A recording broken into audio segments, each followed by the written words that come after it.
পিছনে আমার নামে দেখবেন গালাগালি করছে, লক্ষ্য করবেন সে কটা পেছনে এসে ধাক্কাধাক্কি কি বলছে, জানে না কিচ্ছু।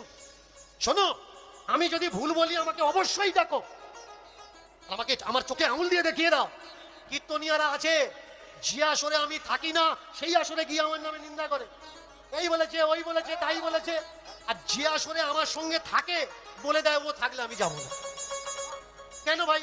পিছনে আমার নামে নিন্দা করছো, তাহলে আমার আসরে যখন তুমি আছো তোমার তো গান করার দরকার, আর তোমার বলার দরকার দীনকৃষ্ণ ঠাকুরের কথা এই এই কথা ভুল বলেছে, যে বইয়ের রেফারেন্স দিয়েছে সেই রেফারেন্সটা ভুল। তবে তো বুঝবো হ্যাঁ তুমি বাপের বেটা, বই পড়েছো। তা না হলে কলা পাতা মুখস্থ করে আসরে এসছো, বুঝবো কি করে তোমার শিক্ষার দৌড় কত? পেছনে গালাগালি দিচ্ছ, আমি কিচ্ছু জানি না।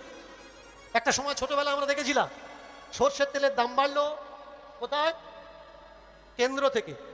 সর্ষের তেলের দাম বাড়লো রাজ্য থেকে। আর এদিকে বাজারে বাজারে মাইক টাইয়ে প্রতিবাদ করা হতো, সর্ষের তেলের দাম বাড়লো কেন? জ্যোতিবাবু জবাব দাও। জ্যোতিবাবুর বাড়ি কোথায় সেখানে বলছে না, কিন্তু ও ওর বাড়ির সামনে মাইক টাইয়ে বলছে জ্যোতিবাবু জবাব।